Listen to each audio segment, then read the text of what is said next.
Hi everyone, my name is Ariana Ingalls and this is my speech from my three people. I have my two roommates, Heather and Lauren, and my RA, Liz. Okay.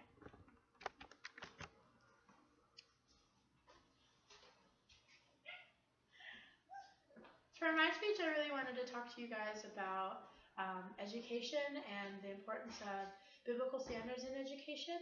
And I really just wanted to start off with the question, if you had a teacher or an educator in your past that has said something to you that was really not so nice or not very endearing or has really torn you down, I want you to think of that moment and then think to yourself, would you go back in time if you had the chance and tell that teacher, like, hey, that really hurt my feelings or dragged me down, or I even remember that today as an adult. And I want you to think, if you had the chance, would you go back and tell them that? As an adult, you still think of those things. And so keep that in mind. Um, I really want you guys to listen to just my main point that I think is so important in education, and I think that is implementing biblical standards in education, especially the fruits of the Spirit. And I think that the three most important fruits of the Spirit are patience, kindness, and self-control, and those are all listed in Galatians, and I think that as we go through each one, you'll see why those are the most important in education. My my credibility, my really why I think this is so important is because I personally am an education major at Liberty. I love the education program. I love being in the classroom. I love kids. It's just been such an awesome experience to go through the education program thus far, and I think that this is something that really needs to be addressed, not even just for educators, future educators that are watching this video, but also future parents, current parents, anybody who's going to come into contact with a child ever really should have these three fruits of the Spirit that I really think would be very beneficial to apply to your relationships with these children, because if we don't, then we don't give the children those opportunities to see God in those relationships so young. So the first fruit of the Spirit that I really wanted to talk about was patience. I think that this is almost kind of obvious. The fruit of the spirit of patience is, you have to be patient.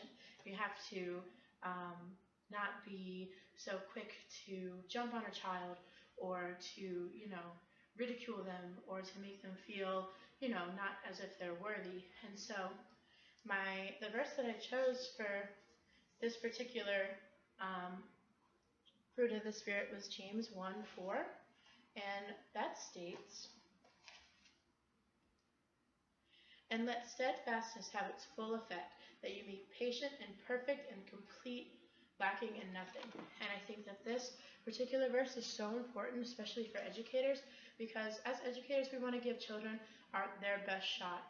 And so to do that, we really need to have patience and kindness also, which is our next point, but especially patience, because otherwise they won't feel confident in their work. And then kindness, I think kindness is another one of those that is very obvious. Like, we need to be kind to children because otherwise they're not going to respond to us, they're not going to listen to us, they're not going to want to work with us. But I think that the perfect example of kindness is God's own example in Ephesians 5:32, and it says, "Be kind to one another because God has been kind to you."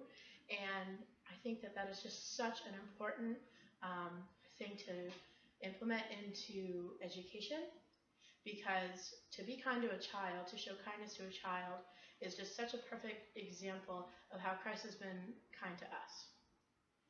And then finally, my final fruit of the Spirit that I think is so important is self-control. Now this one is a little less obvious why I would choose self-control, but self-control, I believe, works like a muscle. Like, you have to work it constantly or else it gets tired.